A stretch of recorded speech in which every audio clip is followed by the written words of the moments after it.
έχει τέτοια γάμματα εδώ η Ελλάδα. Λοιπόν, μην έρχονται τώρα ορισμένοι να μας πουλάνε πατριωτισμούς και διάφορες έτσι ιδεολογίες, διότι το φάξιο στην Ιταλία, και αυτό ξεκίνησε από τη γροθιά, που είμαστε όλοι μια γροθιά κατά των συνωμοτών, κατά των εγκληματιών κτλ. Και από εκεί ξεκίνησε ο φασισμός, ο οποίος προκάλεσε αυτά τα οποία όλοι πρέπει λοιπόν να τιμήσουμε την ημέρα της Ευρώπης και σας ευχαριστώ για την εκδήλωση που κάνετε. Ευχαριστώ πολύ.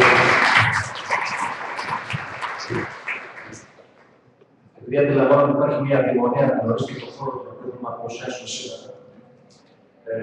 Δεν σας κουράσω πολύ. Θέλω να πω απλά ότι με τη συνδρομή του Παύλου Καρπούλη και του Εύη Περουλάκη δημιουργήσαμε ένα νέο χώρο στα γραφεία μας. Είναι ένας κοινά διαχειριζόμενος χώρος από τα δύο όργανα της Ευρωπαϊκής Ένωσης. Ταλαιπωρηθήκαμε λίγο για να πούμε στο βαθμούσουμε. Είπαμε να το πούμε σε πολύ ελληνικά European House. Δεν έκανα κάτι καλύτερο, αλλά από τη χθεσινή συζήτηση με νέους ανθρώπους, πρόσωπους, φορέων, bloggers, νεανικών μέσων, είδαμε ότι άρεσε. Τους εκπροσωπεί, το λέμε ευρωπαϊκό χώρο συνάντησης νέων, είναι λίγο περιοριστική. Η διατύπωση χωράει όλοι, ακόμα και λιγότερο λέει, όπως είπατε ο Πάνος. Νέοι επιχειρηματίες, νέοι που ασχολούνται με startup business, νέοι φοιτητές, μεταπτυχιακοί, ερευνητές, δημοσιογράφοι κυρίως.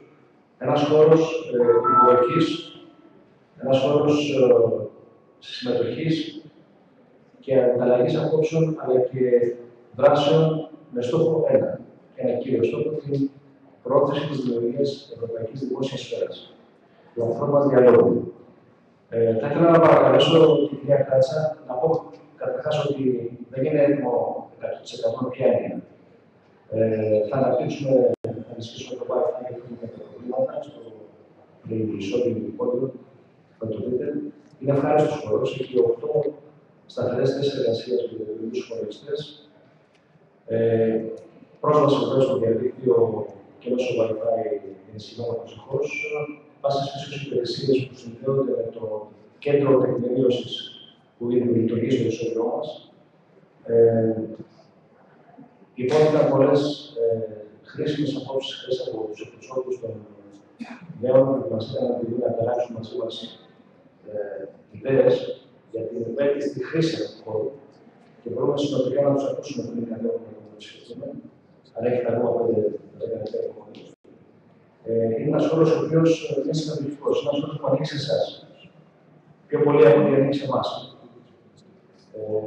Εμείς θα φροντίζουμε να παρέχουμε όλες τις υπηρεσίες, θα φροντίζουμε να στηρίζουμε τις πρωτοβουλίες και τις προσπάθειές σας, φιλοξενούμε τη δράση σας, τις ιδέες σας, τις απόψεις σας και την βούλησή σας να δουλέψετε μαζί μας για μια καλύτερη Ελλάδα. Όπως είναι το σύνθημα της σημερινής μέρας, να συναντήσω στα λόγια του κ. Σούλτς, ότι ο Ευρωπαίος δεν είναι αυτός που του αρέσει η Ευρώπη όπως είναι σήμερα. Ούτε εμένα μου αρέσει. Είμαστε υποχρεωμένοι να παλέψουμε για την Ευρώπη που θέλουμε. Και η συμμετοχή των νέων ανθρώπων, όπως εσείς και τόσοι άλλοι που θα έρθουν, με την όποια βοήθεια από την πλευρά μας, είναι πάρα πολύ σημαντική. Γι' αυτό και σκεφτήκαμε να προσφέρουμε αυτόν τον χώρο και να στηρίξουμε τις δικές μας προσπάθειες. Αυτές τις δύο σκέψεις θα ήθελα να σταματήσω εδώ. Δεν ψηφίσουμε το χώρο. Να παρακαλέσω την κυρία Κράτσα, η οποία εργάστηκε εδώ και πάρα πολλά χρόνια για την υλοποίηση αυτής της προσπάθειας. Θα ήθελα να ευχαριστήσω δημόσια και με την ιδιότητά της ως αντιπρόεδρος του Ευρωπαϊκού Κοινοβουλίου εκπονάει αρμόδια για την επικοινωνία.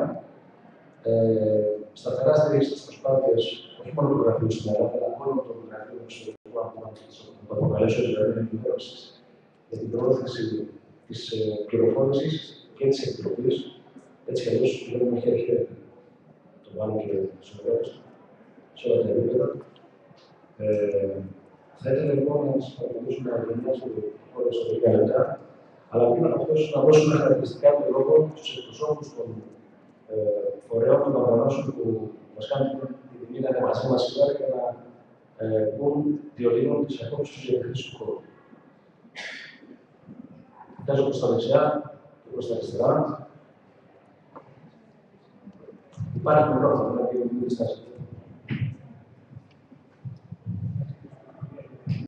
Παρακαλώ, ξεκινάμε από το αριστερά. Καλησπέρα σε όλους. Ονομάζομαι Ρουσιάννη Σύμμος. Προσωπώ την ΜΚΟ Καφέ Ελλάδας, το ελληνικό μπραντς ενός πανευρωπαϊκού οργανισμού που έχει στις μια χώρα στη στιγμή. Και εμείς με τη σειρά μας χαιρετίζουμε με πολύ μεγάλη χαρά μια τέτοια πρωτοβουλία. Είναι πολύ σημαντικό η ίδια η Ευρώπη να αποκτάει αυτό που λέγαμε και χθες, χορδό και αριθμό, να αποκτάει ένα χώρο που θα μπορούμε να μαζευτούμε.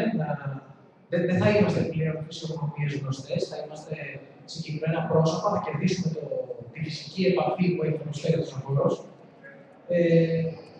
Επίσης, είναι μια πολύ ευκαιρία που θα μπορούσαμε να αφιερώσουμε πιθανόν μια κοινή ατζέντα με αντίστοιχα για σαν την Ευρώπη, όπου θα μπορούμε να συζητάμε σε ένα πρόβλημα επίπεδο κάποιες αποφάσεις,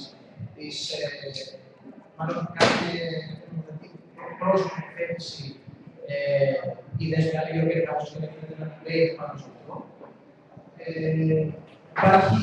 Θα είναι μια φοβερή ευκαιρία να γίνει μια δεξαμενή ενημέρωσης σε ό,τι αφορά το κομμάτι τουλάχιστον το δικό μας που ως δημοσιογράφοι θα μπορούμε να έχουμε πρόσβαση σε πολύ έντυπους οργανισμούς παγκοσμίως και παράλληλα, αν καταφέρουμε αυτό το μια επιθυμία, αυτή η δεξαμενή να γίνει ακόμα και με πανεπιστημιακό υλικό με πρόσβαση στις βιβλιοθήκες.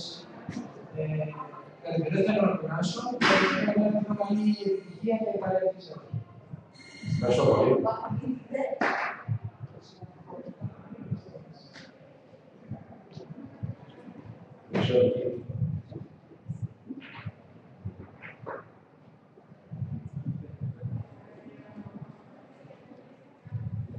Γεια σας από μένα. Προσωπώ την κοινότητα εθελοντών του Καλλιτεχνείου των Αφραζών. Είμαστε πολύ περήφανοι που γίναμε και εμείς μέλος αυτού του δικτύου νέων Youth for Europe από φορείς και οργανώσεις. Όπως κάποιοι γνωρίζετε, μαζευτήκαμε χθες για να πούμε κάποιες ιδέες όσον αφορά την αξιοποίηση του χώρου. Συμφωνούμε και εμείς στο να γίνει έτσι μια δεξαμενή ιδεών, όπως είπε και ο κύριος στο Café Paper. Και θα θέλαμε να γίνει κυρίως ένας χώρος στοχευμένο meeting point, έτσι ώστε να μαζευόμαστε όλες οι φορείς και οργανώσεις που είμαστε σε αυτό το δίκτυο Youth for Europe, να μαζευόμαστε και να κάνουμε μια συνεργεία, να λαμβάνουμε από κοινού κάποια project και γιατί όχι να βοηθάμε η μία οργάνωση στην άλλη σε projects που έχει να λάβει ο κάθε φορέας.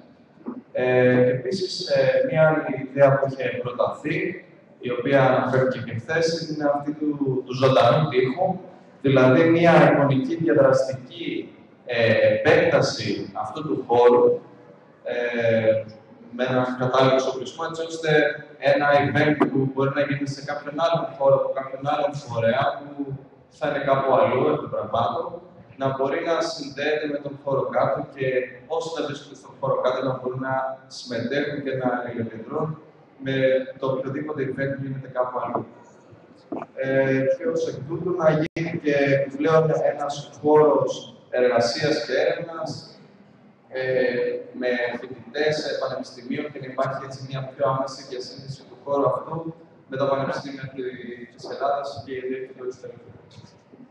Ευχαριστώ. Ευχαριστώ και εγώ. Παρακαλώ. Για να κλείσουμε.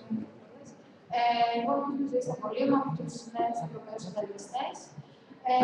Συμφωνώ με τους πανελίστες. Ήταν μια πολύ επικοδομητική συζήτηση η χθεσινή. Εμείς αντιλαμβανόμαστε και από την πλευρά του φετανισμού ότι αυτό που λείπει είναι πάρα πολύ συζήτηση. Ο ευρωσκεπτικισμός είναι πάρα πολύ έντονος, αλλά λείπει πάρα πολύ τη συζήτηση και μεταξύ των εθελοντών. Δεν έχουμε τόση επικοινωνία μεταξύ μας, οπότε θα γίνει ένας χώρος επικοινωνίας και συζήτησης μεταξύ μας. Και επίσης, εμείς μεταξύ μας γνωρίζουμε, είμαστε κυρίως φιλοευρωπαίοι, οπότε θα γίνει ένας χώρος που θα έρχονται και περισσότεροι φοιτητές, νέοι, για να συζητήσουν και να μάθουν και περισσότερο για την Ευρώπη. Και θα ετοιμάσετε περισσότεροι φοιτητές και άλλα φυσικά. Θα είναι ένας χώρος ανοιχτός για έρευνα, οπότε το χαιρετίζουμε και από αυτή την άποψη. Κυρίως αυτά. Ευχαριστώ πολύ. Όπως είπαμε και χθες, έχουμε δύο εξηγητές για να προχωρήσουμε στις διαδικασίες της εργασίας μέσα στην κοινοποίηση. Λοιπόν, τώρα θέλω να πάμε κάτω, να δείτε το χώρο, να εγκαινιστεί και στη συνέχεια έχουμε το κοκτέιλ. Είναι μια χάρη διεύθυνση που έχει προετοιμάσει ο κ. Δρομέγης.